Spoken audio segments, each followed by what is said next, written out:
Le agradezco enormemente a Rubén Salazar que nos vuelve a tomar la llamada. Es un gusto saludarlo. Él es el director de la consultora Etelect. Es una consultoría en comunicación y gestión de riesgos. El día de hoy la plática será con motivo del séptimo informe de violencia política en México 2021. Rubén, muy buenos días. Hola, ¿qué tal, David? ¿Cómo estás? Muy buenos días para todo tu auditorio. Muy buenos días, muy bien, muchas gracias. Para quienes nos quieran seguir durante esta plática con las gráficas o con los datos que nos va a compartir Rubén, lo invito a que se meta a etelect.com. Ahí está el reporte del que vamos a platicar a continuación y a lo mejor después lo puede leer con más calma. Es un reporte de acceso público. Rubén, en este séptimo informe, ¿cuáles son los datos más relevantes? Pues sí, David, ya en este séptimo informe se presentó el balance final con todas las agresiones que ocurrieron durante todo el proceso electoral, desde que inició el 7 de septiembre del año pasado y hasta el último minuto, ¿no?, del 6 de junio en el que se desarrolló la jornada electoral. Y el indicador de Telex registró un total de 1,066 agresiones o delitos en contra de políticos y candidatos en todo el país. De hecho, pues te podría yo comentar de esos 1,066 agresiones, pues por ejemplo, solamente 93 ocurrieron el día de la elección, el 6 de junio, y de hecho 200 de esas, más de 1,000 agresiones ocurrieron en los primeros 6 días de junio, ¿no? Es decir, se intensifica mucho ya cuando están por realizarse, ¿no?, los comicios en los últimos días. Y la verdad es que la mayor parte de estas agresiones, también debo decirte, al final ya del proceso electoral, se dieron principalmente entre grupos de militantes de partidos rivales, ya no solamente en actos proselitistas porque ya había veda electoral, ¿no?, sino incluso te podría decir cuando estaban realizando ya pues tareas electorales, ¿no?, en lo que se refiere a organizar a sus propios representantes de casilla, reuniones que desarrollaban algunos partidos, pues eran reventadas prácticamente, ¿no?, por militantes de otras fuerzas políticas, y esto fue algo que principalmente ocurrió en entidades como el Estado de México, Yucatán, Campeche, que eran estados que no figuraban y que ahora pues lamentablemente también, ¿no?, pues expusieron este tipo de problemáticas. Y bueno, pues de estas 1,066 agresiones hubo un total de 954 víctimas de diversos delitos, principalmente de amenazas, casi 400 amenazas, 102 políticos que perdieron la vida, 102 homicidios dolosos contra políticos, 48 también casos de homicidio en grado de tentativa, y de los 102 políticos que perdieron la vida, 36 eran tanto aspirantes como candidatos. De hecho, ya para cerrar esta cifra eran 22 aspirantes y 14 candidatos con registro. Y en términos generales, en lo que se refiere al número de agresiones, que fueron más de 1,000, pues aquí sí hay un incremento, ¿no?, del 38% en comparación con lo que ocurrió hace 3 años, donde registramos 774 agresiones. Pero en el rubro de homicidios sí hay un descenso. En el caso de los homicidios, pues pasamos de aquellos terribles 152 homicidios que registramos hace 3 años a estos 102, ¿no?, con los cuales se cerró este proceso electoral. Quiere decir esto que pues al menos por lo que las cifras indican, pues sí se elevó el costo, ¿no?, del delito de homicidio doloso, debido a las estrategias que se anunciaron, que no es algo nuevo, algo parecido también ocurrió hace 3 años, cuando se echó a andar aquella vez también el protocolo de seguridad de candidatos. En aquel entonces lo anunció el que era secretario de Gobernación, Alfonso Navarrete, y ocurrió lo mismo, también hubo un descenso del número de políticos, solo que aquella vez me parece que sí fue mucho más tarde, ¿no?, cuando se echó a andar, además de que la elección pues tuvo un calendario más largo que el de ahora. Pero sí me parece que en ese sentido los agresores sí dejaron de, o vaya, ya no tuvieron como propósito el matar, ¿no?, a un candidato por las pesquisas o las averiguaciones que ya se emprendían, ¿no?, contra los asesinos de algunos candidatos desde que se echó a andar esa estrategia federal y las estrategias en los 32 estados, pero migraron, como ocurre, ¿no?, en cualquier estrategia de seguridad siempre hay un efecto colateral. Migraron otros delitos, sobre todo el de amenazas, pues para seguir actuando así, ¿no? Con impunidad, Claro. sin dejar huella, y es el delito que más creció. Es decir, sí me parece que a futuro algo se tendrá que hacer aquí para evitar, ¿no? Que los que pretenden emplear la violencia pues para obtener una candidatura o peor aún, ¿no? Un cargo público, pues poderle cerrar el paso para que no estén aplicando este tipo de estrategias que pues muy probablemente pues logran el mismo objetivo ya sin necesidad de mancharse las manos, pero el problema es que pues finalmente siguen violando, ¿no? los derechos, Claro. no solo humanos sino políticos y electorales, ¿no? De las víctimas. Sin duda, amenazas, intimidaciones, pues el punto es quererlo sacar de la jugada, ¿no? Uh-huh, sin llegar al extremo de la violencia, que es, como ya bien explicaste, Rubén, pues un asesinato. Sabemos que en este reporte, en este séptimo informe de violencia política, como en los anteriores, hay cifras de los estados, y estoy viendo algunas de Baja California que son bien interesantes, sí, Rubén.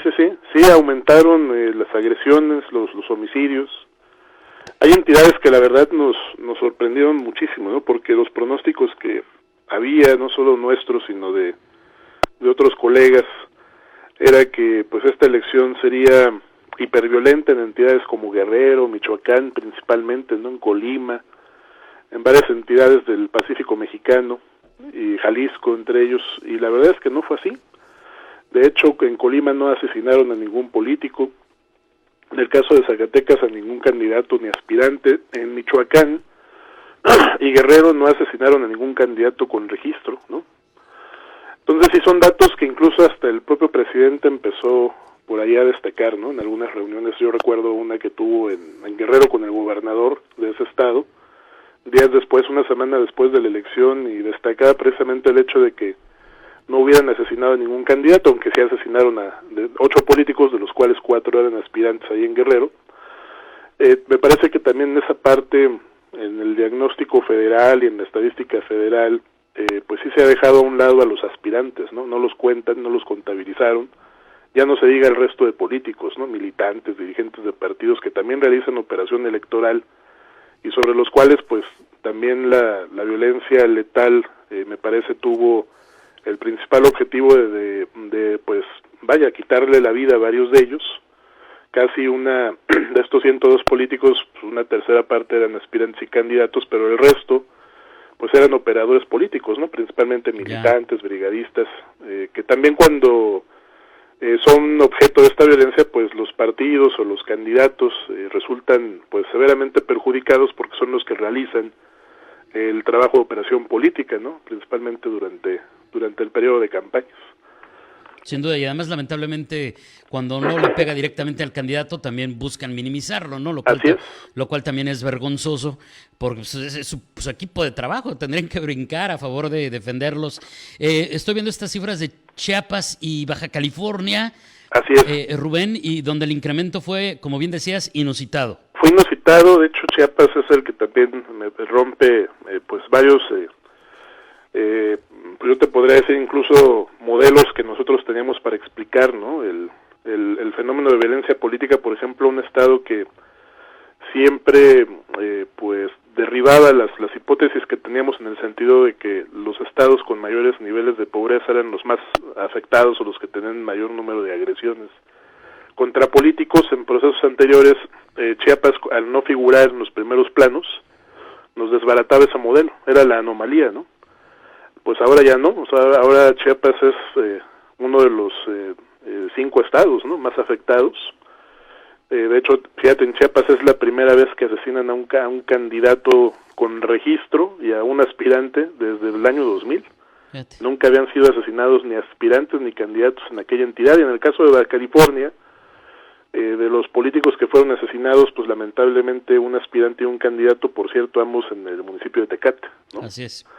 Entonces, sí me parece que no, en algunas entidades, vaya, no todo fue blanco y negro, hay matices, hay entidades que sí, me parece, mostraron una tendencia descendente, afortunadamente, otras que habrá que revisar qué es lo que ocurrió, porque no deberían estar en esos planos, no deberían haber mostrado esos aumentos. Yo creo que entre ellos Baja California, no esperábamos un ascenso tan destacado en este sentido, pero sí también podría yo decirte que lamentablemente en algunos casos sí se cumple esta hipótesis que traíamos de que estados que recién habían tenido procesos de alternancia, caso de Baja California y caso de Chiapas, podrían enfrentar este tipo de situaciones, ¿no? Y lo mismo ocurre en otras entidades, también como fue el caso de San Luis Potosí, que ya tuvieron alternancias pero el propio día de la elección, ¿no? Donde ya había escenarios de conflictividad política muy evidentes, y lo sigue habiendo además. El caso de Zacatecas es la misma situación.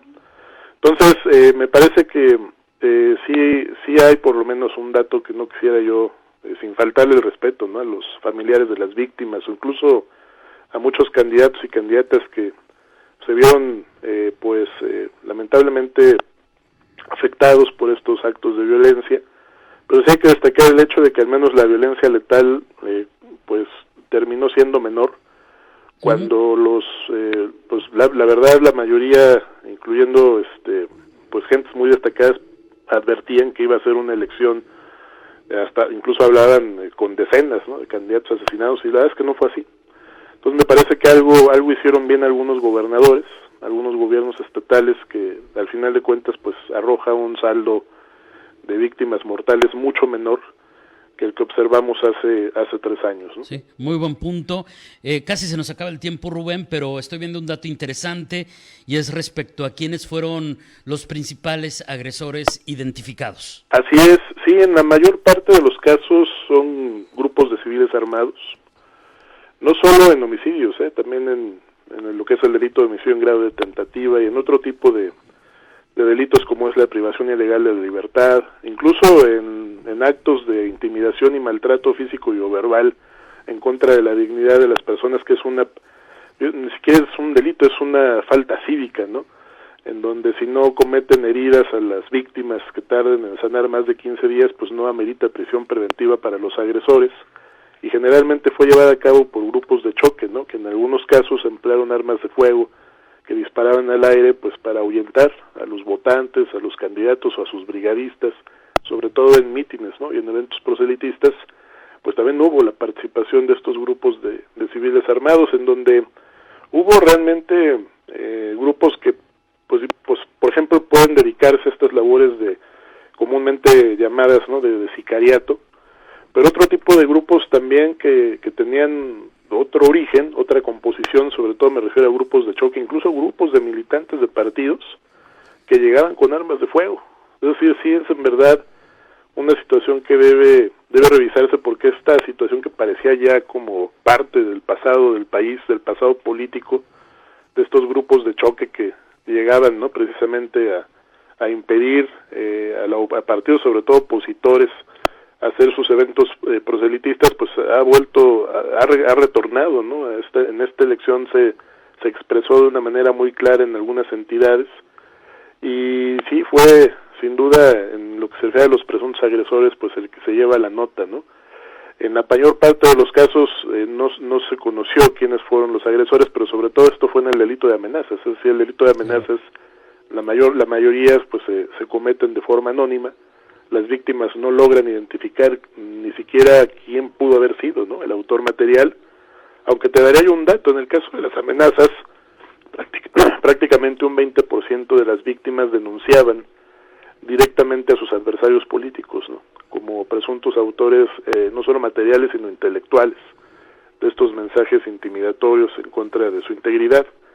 Entonces me parece que hay información muy valiosa, ¿no?, para en el futuro poder elaborar planes preventivos que tengan como principal objetivo el disminuir estos eventos de violencia, estos delitos, que es su nombre correcto, para tener elecciones en donde se destierre por completo, ¿no?, este tipo de prácticas que se están convirtiendo pues en un verdadero instrumento de competencia electoral, ¿no? Y ahí están las cifras.